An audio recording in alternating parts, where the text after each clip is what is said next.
کروائی، لا الہ الا اللہ، اللہ کے علاوہ کوئی معبود برحق نہیں، کسی کی پوجا نہیں ہو سکتی۔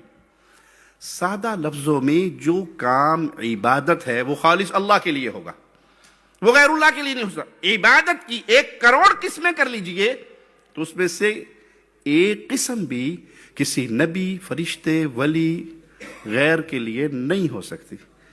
یہاں غیر سے مراد پنجابی والا غیر نہیں ہے، جو اللہ نہیں وہ غیر اللہ ہے۔ یہ تو غیر اللہ کی بات کر رہے ہیں نا، یہ انبیاء تو اللہ کے اپنے ہیں، یہ صالحین تو اللہ کے اپنے ہیں، یا اولیاء اللہ تو اللہ کے اپنے ہیں، تم تو غیر اللہ کی عبادت سے منع کرتے ہو۔ بھائی یہ پنجابی والا غیر نہیں، عربی والا غیر ہے۔ جو اللہ نہیں وہ غیر اللہ ہے۔ کیا نبی اللہ ہے؟ نہیں، تو غیر اللہ ہے۔ صالحین اللہ ہے؟ نہیں، غیر اللہ ہے۔ تو اللہ کے علاوہ کسی کی عبادت نہیں ہوگی۔ لا الہ الا اللہ، وہ معبود برحق ہے۔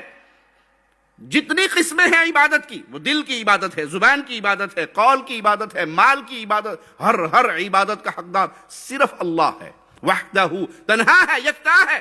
نہ بیوی، نہ بچے، نہ ماں باپ، نہ اولاد، نہ پارٹنر، نہ حصے دار، نہ زمین بنانے میں کوئی شریک، نہ آسمان بنانے میں کوئی شریک، نہ بارش برسانے میں کوئی شریک، نہ انگوری اگانے میں کوئی شریک، نہ زندہ کرنے میں کوئی شریک، نہ موت دینے میں کوئی شریک۔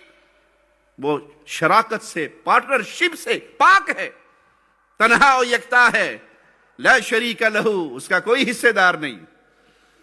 کوئی نہیں کہ اللہ کہ چل بارش تو برسا دے، انگوری میں ادا دیتا ہوں، آسمان تو نے بنائے، چاند میں لگا دیتا ہوں، کوئی نہیں، لا شریک لہ۔ اس کی ذات و صفات و عبادت میں کوئی اس کا حصے دار نہیں۔ لہ الملک، ساری بادشاہت اس کی ہے۔ جب ساری بادشاہت اس کی ہے تو باقی کون ہے؟ سارے اس کے منگتے ہیں۔ انتم الفقراء، تم سارے منگتے ہو، سوالی ہو، اور تم سب سوالی ہو عرش والے اللہ کے۔